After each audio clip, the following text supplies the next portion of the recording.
Selamat pagi, Bang Fernando. Ya, selamat pagi, Pak. Ya, terima kasih ya, Bang, udah mau menjadi partisipan dalam penelitian saya. Saat ini saya ingin menanya kabar dulu, Pak Fernando. Bagaimana pagi ini? Ya, alhamdulillah sehat. Pak Milton bagaimana? Saya sehat juga, Pak. Apakah Bapak ini sudah makan pagi ini dan keluarga bagaimana, Pak? Sudah, Pak. Baru aja sarapan kitanya bersama keluarga. Baiklah, Pak, kalau gitu. Well, sesuai kegiatan kita pagi ini, kita mungkin ada diskusi tanya-tanya. Kira-kira 10 menit, Ya, Pak, waktunya. boleh, Pak, boleh. Oke, baiklah Pak. Mungkin saya akan memberikan 5 pertanyaan Pak mengenai bagaimana sih perasaan Bapak dengan pelayanan kualitas dari rumah sakit A ini Pak. Jika Bapak senang atau bagaimana. Nah, mohon dijawab dengan jujur Pak. Eh, maaf, gimana tadi pertanyaannya, Pak? Saya ingin menanyakan beberapa pertanyaan Pak mengenai kualitas dari rumah Ya. sakit ini sebagai pasien. Nah, apakah Bapak Hmm, nanti menjawabnya harus dengan jujur gitu? Apakah bisa Pak? boleh. Selama diskusi ini nanti saya rekam juga ya, Pak. Ya, silahkan. Baiklah, Pak. Kalau gitu, pertanyaan pertama, eh, boleh Bapak sharing sedikit pengalaman Bapak selama penerimaan keperawatan di rumah sakit A ini? Mungkin atau keluarga Bapak selama perawatan, bagaimana pengalamannya? Boleh cerita, Pak? Sejauh ini sih yang kita rasakan ya dalam perawatan di rumah sakit. Kita menginap di sini ada 1 minggu. Dalam sistem pelayanan mulai dari pendaftaran sih cukup baik. Ya, ada waktu yang diberikan untuk mendaftar itu jadi nggak terlalu lama kita menunggu dalam proses pendaftaran, dan petugas di pendaftaran lebih care, peduli dengan masalah, segala yang mereka siapkan kita tinggal mengisi begitu. Jadi kita nggak berbelit-belit sana sini dengan dokumen-dokumen.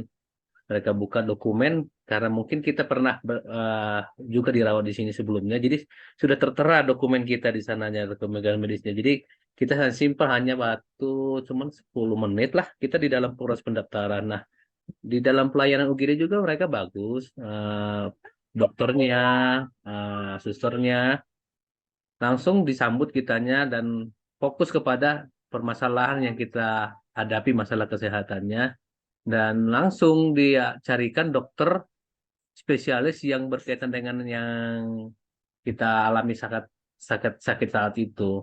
Nah, kita juga dalam pelayanan di UGD itu segala sesuatu dikasih ke edukasi ya. Jadi eh, kita nggak bingung gitu loh, langsung diarahkan. Pihak security juga mengarahkan dalam proses pelayanan kita saat kita katanya dokter harus dirawat inap. Nah, proses menunggu juga itu memang agak lama sedikit lah. Mungkin karena memang banyak pasien yang di UGD meludak saat itu. Jadi saya juga harus toleransi. Tapi pelayanan mereka cukup bagus servisnya. Ada kurang lebih 30 menit saya di UGD. Nah, setelah di UGD, ke ruang rawat inap, fasilitasnya sudah lengkap di dalam. Suster pertama datang, memperkenalkan diri, lalu mereka menjelaskan orientasi ya. Biasanya kan kalau di rumah sakit itu dirawat ada orientasi di kemana kamar mandi, di mana belnya, uh, pakaian yang disiapkan rumah sakit, dokternya dijelaskan, terus mereka uh, melakukan mungkin bertanya-tanya tentang riwayat penyakit saya dulu dahulunya kali ya. Mereka anamnesa kembali, terus setelah itu kita sudah langsung dilayani oleh petugas lain, contohnya baju datang, nutrisi datang, dari pihak nutrisi juga menjelaskan diet yang saya harus makan pada saat itu. Itu sih sejauh ini saya senang dengan pelayanan di rumah sakit ini. Saat ini juga bagus, merekanya melayani eh, pasien-pasien yang saya lihat juga di lingkungan saya. Kira-kira gitu, Pak. Saya merasa senang dengan pelayanannya. Baik, Pak. Berarti eh, sejauh ini sepertinya Bapak senang banget karena dapat menceritakan dengan jelas gitu kan, detail gitu ya. Berarti sebenarnya puas dengan pelayanan rumah sakit ini ya. Apa begitu, Pak? Iya. Oke, tadi berbincang sedikit dengan pelayanan gitu kan, dan beberapa kali dokter untuk menjelaskan pelayanannya bagaimana gitu kan, perawatannya. Nah, saya ingin lebih spesifik gitu. Sejauh ini seberapa penting sih bagi Bapak peran pasien atau keluarga dalam mengambil keputusan medis di dalam rumah sakit? Nah, ini yang agak sedikit beda dengan rumah sakit lain yang saya temukan. Jadi kalau di sini ya, saya yang sakit atau pasien dan keluarga dilibatkan dalam satu penyampaian informasi masalah kesehatan. Contohnya, saya saat itu kan mau USG tuh dan juga mau radiologi, pemeriksaan darah. Petugas masing-masing menjelaskan, contohnya petugas lab, dia menjelaskan bahwa ada pengambilan darah sesuai dengan instruksi dokter gitu. Nah, si petugas lain nggak langsung bapak harus diambil darahnya, enggak, mereka apakah bapak bersedia, jadi mereka jelaskan bagaimana tujuan untuk ngambil darah. Dokter juga begitu, pak, kita ini pada hari ini sebaiknya dilakukan pemeriksaan uh, darah gitu, dan juga USG, apakah bapak mau setujui tujuannya ini, jadi ada penjelasannya. Jadi nggak langsung ngambil dokternya, bapak harus di USG ya, enggak, jadi itu dilibatkan. Dikasih kesempatan bagi kita untuk ngambil satu keputusan itu tadi, apakah bapak mau bersedia atau tidak gitu. Jadi kan saya juga harus tanya tujuan USG-nya untuk apa gitu. Jadi edukasi lebih dahulu diberikan, baru diberikan penjelasan. Nah, ketika contoh saya dalam mengambil satu keputusan, mereka memberikan satu lembaran persetujuan, kira-kira itu yang saya tangkap sih dari lembaran itu. Artinya keputusan itu semuanya ada di pasien. Tapi dalam pun keputusan itu di pasien, mereka menjelaskan lebih dahulu. Bahasa yang mereka sampaikan juga gampang kita terima. Kan banyak gitu. Oh, tuh, oh, USG, abdomen atas, apa kan kita nggak memahami gitu. Nah, ini bahasa masyarakat itu gampang dicerna. Itu yang saya temukan sih di dalam sini. Jadi keputusan itu murni mutlak adalah di tangan pasien atau di keluarga. Kira-kira itu yang sih yang saya sampaikan keterlibatannya. Baik. Jadi selama pengambilan keputusan, apakah Bapak menemui kendala atau hambatan gitu selama berpartisipasi dalam mengambil keputusan tersebut? Ada nggak kendala-kendalanya? Nah, maksudnya kendala yang seperti apa, Pak ya?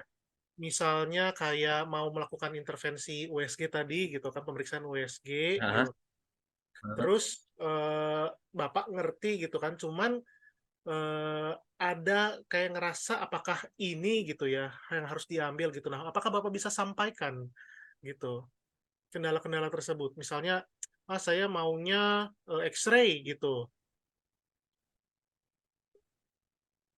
Misalnya Oh, sakit-sakit perut nih ya kan gitu kan, harus di USG Pak gitu ah, kan. Terus ah. Bapak ngerasa gini, ah enggak ah, saya maunya X-ray gitu. Nah, apakah hal tersebut dapat Bapak sampaikan, dan apakah perawat tersebut dapat menjelaskan kenapa harus mengambil USG? Oh, itu tadi saya sampaikan tadi. Jadi saya kan nggak paham sebetulnya sakit perut ya kan, katanya kan perut ini bermacam ya, ada atas ada bawah ada, jadi kan saya nggak paham. Jadi ketika mereka memberikan satu tawaran, contoh bapak di USG, mereka jelaskan USG ini tujuannya ini gitu. Nah, saya baru paham. Kalaupun contohnya, buat apa di USG? Saya kan ini, mereka akan jelaskan lebih detail lagi. Nah, selanjutnya setelah mereka menjelaskan itu, balik lagi, Bapak sudah memahami apa yang saya jelaskan gitu. Susternya pasti menjelaskan itu. Nah, kalau saya nggak begitu memahami, mereka masih berusaha untuk lebih detail lagi ya menjelaskannya. Nah, itu memang terkadang memiliki waktu yang agak lama dalam satu keputusan. Dan kalau kita juga nggak paham atau contohnya nggak bisa ngambil keputusan, mereka kasih waktu. Itu sih. Ya kendala sih terkadang di kita kak, nggak paham gitu kan, dijelaskan detail mungkin nggak paham. Saya harus melibatkan dengan keluarga kan, saya harus jelasin, saya minta lagi suster nanti boleh nggak uh, keluarga saya untuk dijelaskan lagi karena mungkin saya nggak begitu mengerti memahami gitu. Itu sih yang saya tanggap, tapi memang mereka menjelaskan secara detailnya sebisa mereka menjelaskan gitu. Baik, selama diskusi dengan keluarga, mungkin ada ketidak apa ya, tidak paham satu sama lain, maksudnya keluarga gitu kan, tidak setuju mungkin atau tidak mengerti. Apakah perawat tersebut terlibat dengan pengambilan keputusan tersebut? Bukan ke Bapak gitu, tapi keluarga Bapak Terlibat sih. terlibat ya. Jadi saya kan bukan orang kesehatan ya, jadi keluarga juga nggak ada nggak berbasis mengerti. kesehatan. Jadi kalau kita nggak memahami, mereka jelaskan ya kita mengikutin si arahannya. Jadi terkadang ya kita kasih ya mana yang baik lah menurut dokter, mana yang baik lah menurut suster dalam masalah kesehatan saya gitu. Saya libatkan juga merekanya karena saya kan nggak paham ya. Yang saya percaya apa yang mereka jelaskan itu untuk membantu Yang terbaik. mengatasi masalah kesehatan saya. Nah, itu sih yang saya tanggap. Nah, menurut Bapak untuk rumah sakit ini kira-kira ada ide kah gitu untuk memperbaiki partisipasi pasien dalam mengambil keputusan gitu? Apakah ada ide, Pak? Tambahan Hmm, atau saran? idenya sih saya rasa tadi seperti yang saya sampaikan tadi, memang mereka sudah bagus ya rumah sakit ini dalam proses pelayanan kesehatan kepada pasien. Cuma terkadang saya temukan ya mungkin susternya ke saya bagus ya. Yang saya perhatikan sih pasien yang sebelah apa mungkin kemungkinan karena terlalu banyak pasien kali ya karena memang terkadang susternya suka nyeleneh juga maaf Pak ya agak sedikit terlambat pelayanannya karena memang agak banyak pasiennya dan banyak tindakan itu ini saya sih memahami tapi terkadang karena dengan kesibukan suster kayak rasanya sih terlihat agak tergesa-gesa gitu loh jadi ada kan kalau mereka belum memiliki time yang bagus ya gitu mungkin dengan ini.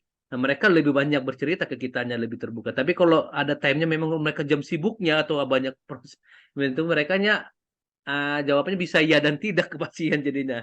Itu sih yang saya tangkap ada beberapa gitu. Tapi kan saya lihat sih kondisi memang ya susternya di sini saya lihat sih dengan jumlah pasien eh, dengan petugasnya agak gimana ya 1:7 1:8 katanya susternya saya tanya gitu.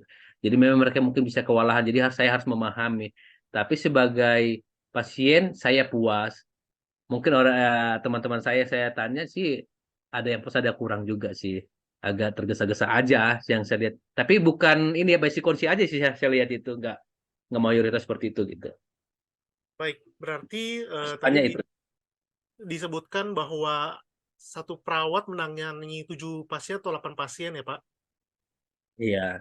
Nah, dan Bapak merasa saat ini tetap puas walaupun begitu banyak perawat menghandle pasien, tapi keterlibatan Bapak masih dilakukan gitu ya untuk mengambil keputusan. Iya, iya. Heeh. Oke, ini pertanyaan terakhir Pak sebelum kita mengakhiri sesi. Apakah Iya. ada saran gitu ya Pak untuk rumah sakit ini supaya dapat meningkatkan kualitas pelayanannya selama Wah, ini bagus ini. Ini yang perlu saya sampaikan adalah memang ya suster di sini ya setiap satu hari kan mereka ada pagi, ada sore, ada malam gitu gonta-ganti. Nah, yang saya temukan memang sih kendalanya adalah suster yang satu dengan suster yang kedua atau yang ke berikutnya. Yang saya lihat sih jauh ini untuk masuk ke rumah saya kurang berkoordinasi. Jadi eh, contohnya saya sih kemarin sakitnya ini periksa ini. Terus nanti suster yang berikutnya datang agak beda. Loh, Bapak kemarin bisa apa ya gitu. Nah, bertanya. Nah, ini kan maksudnya ada rasa ketidaknyaman atau pada proses kita yang sakit ini terkadang kan malas untuk menjawab lagi sakit kan gitu kan. Masih sih nggak tahu kemarin saya dilakukan pemeriksaan apa gitu. Atau ketika dokter visit ya kan didampingi suster saya lihat tuh. Nah, dokternya bilang ini kemarin apa hasilnya? Oh, maaf dok, saya nggak kemarin nggak tahu mengenai pasien ini gitu. Sebentar dok ya, saya cari tahu dulu apa yang kemarin periksa gitu. Nah, kalau di rumah sakit lain kan susternya dia jelasin, Pak saya suster yang akan melayani Bapak dari masuk sampai pulang. Jadi ketika saya tanya apapun dia tahu gitu loh. Nah kalau yang lain kan, oh maaf Pak, sebentar saya tanya dulu suster yang pagi ya. Oh sebentar ini ya. Oh saya cek dulu di dokumen ya gitu. Artinya suster itu datang merawat saya belum gitu memahami riwayat penyakit saya sebelumnya atau perjalanan penyakitnya gitu. Demikian pada saat dia berkoordinasi dengan dokter. Jadi masukannya adalah sebaiknya sih suster itu lebih banyak memahami masalah dalam kesehatan si pasiennya gitu loh. Kalau di luar lahan itu kan dia tahu, Pak, Bapak perkembangannya segini kemarin contohnya uh, trombositnya segini, sekarang sudah membagus, Bapak diperiksain ini hasilnya ini gitu.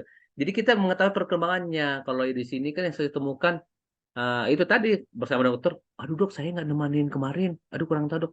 Jadi dokternya agak kagok loh, harus cari lagi kan gitu loh.